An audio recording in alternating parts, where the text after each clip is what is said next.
In elite society, appearance was never optional. It was protection. Long before anyone spoke openly about illness, there was one change that could quietly end a reputation. Not scandal, not debt, but the loss of hair. At court, hair signaled strength, control, and legitimacy. To lose it was to invite suspicion. Questions followed, whispers spread, and once they did, they were impossible to stop. What made this more dangerous was that the cause was never discussed. It was understood without being named. Everyone knew what it meant, and no one said it aloud. So a solution appeared. At first, it looked harmless, even elegant, but it was not designed to improve appearance. It was designed to hide something far worse, and once it became normal, there was no way back. The danger was not sudden. It did not arrive loudly. It appeared in small, undeniable signs, noticed first by the people who lived closest to power: a thinning at the temples, a scalp that no longer healed, changes that could not be explained away as age or stress. In elite circles, these signs carried meaning. They suggested exposure. They hinted at behavior that was never meant to be acknowledged. And once suspected, they altered how a person was treated. Invitations stopped coming. Access narrowed.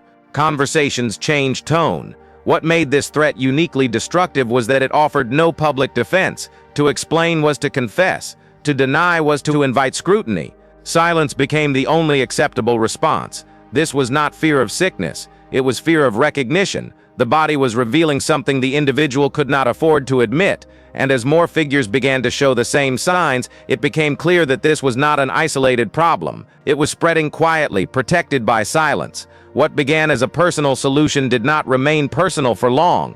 Once concealment proved effective, it was adopted carefully, then collectively. Hair coverings grew heavier, more elaborate, designed not to decorate but to dominate the eye. Attention was redirected upward, away from what lay beneath. In public spaces, the change was immediate. Differences disappeared. Individual signs became indistinguishable. Uniformity offered protection. Soon, concealment carried a second function. It discouraged questions. When everyone appeared the same, no one could be singled out. Suspicion lost its target, and those who adopted the practice early gained an advantage over those who resisted it. Silence hardened into expectation. Comment was inappropriate. Inquiry was dangerous. What mattered was not health but control. To appear unchanged was to remain credible. To look unaffected was to retain authority. By the time this transformation was complete, concealment was no longer optional. It had become a requirement, and the original reason for it, never spoken aloud, no. Concealment did not stop the damage, it only delayed its recognition. Beneath the coverings, irritation worsened, skin broke down. Areas that once healed quickly did not recover at all. The body adjusted in ways that were difficult to explain and impossible to reverse. Those closest to the daily routine noticed first. Servants who dressed their masters, valets who handled garments before anyone else saw them. They observed patterns that were never discussed openly. Powders were reapplied more often. Linings were changed. Certain areas were avoided entirely. The coverings themselves introduced new problems. Heat was trapped. Moisture lingered. What was meant to protect began to intensify the condition it concealed. Yet nothing changed in public. Appearances held. Ceremony continued. The contradiction grew harder to maintain. Outward authority rested on bodies that were quietly failing, and the effort required to preserve that illusion increased with time. By this stage, concealment was no longer about discretion. It was about survival, and everyone involved understood that removing it was no longer an option. Over time, the meaning of concealment changed. What began as a private measure became a public signal. The covering no longer suggested weakness. It suggested reliability. To appear unchanged was to appear stable. To follow the unspoken rules was to demonstrate discipline, and discipline in elite institutions was mistaken for health. The absence of visible decline became a qualification. Those who complied were seen as dependable. Those who did not were regarded with suspicion, regardless of their actual condition. Authority adapted quickly. Positions were granted based on appearance rather than capacity. Trust shifted from the body itself to the illusion of control surrounding it. In this environment, concealment was rewarded. Transparency was punished. The result was a reversal.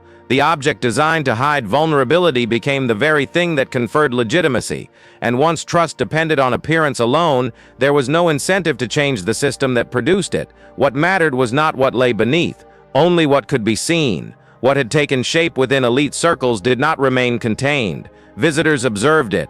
Envoys carried it with them. What appeared disciplined and refined was imitated elsewhere without question. The practice crossed borders not as a warning but as a model. Adoption signaled belonging. Resistance suggested backwardness. Those who copied it believed they were adopting sophistication. They did not ask why it had appeared so suddenly, or why it was followed so rigidly. The reasons were assumed to be understood. As the custom spread, its original purpose became even harder to identify.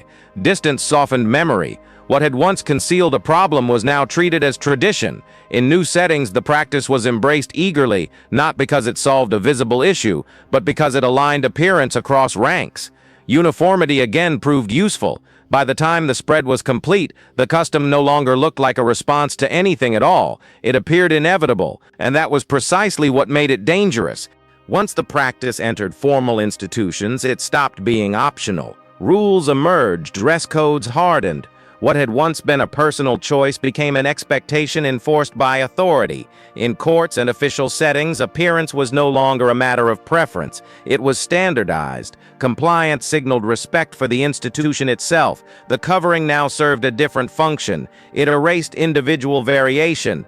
Differences in condition, age, or decline were smoothed into a single acceptable image. Those who could not conform were quietly excluded, not publicly dismissed but passed over. Their absence required no explanation. At this stage, concealment no longer protected reputations, it protected systems. Institutions depend on continuity. Visible weakness threatens confidence, and confidence, once lost, is difficult to restore. By formalizing appearance, institutions ensured stability on the surface, even as the realities beneath grew increasingly misaligned. What had begun as a response to vulnerability had become a mechanism of control. By the time the truth was finally spoken, it was already familiar. The condition had been present for years. It had shaped behavior, appearance, and silence long before it was acknowledged openly. It was syphilis.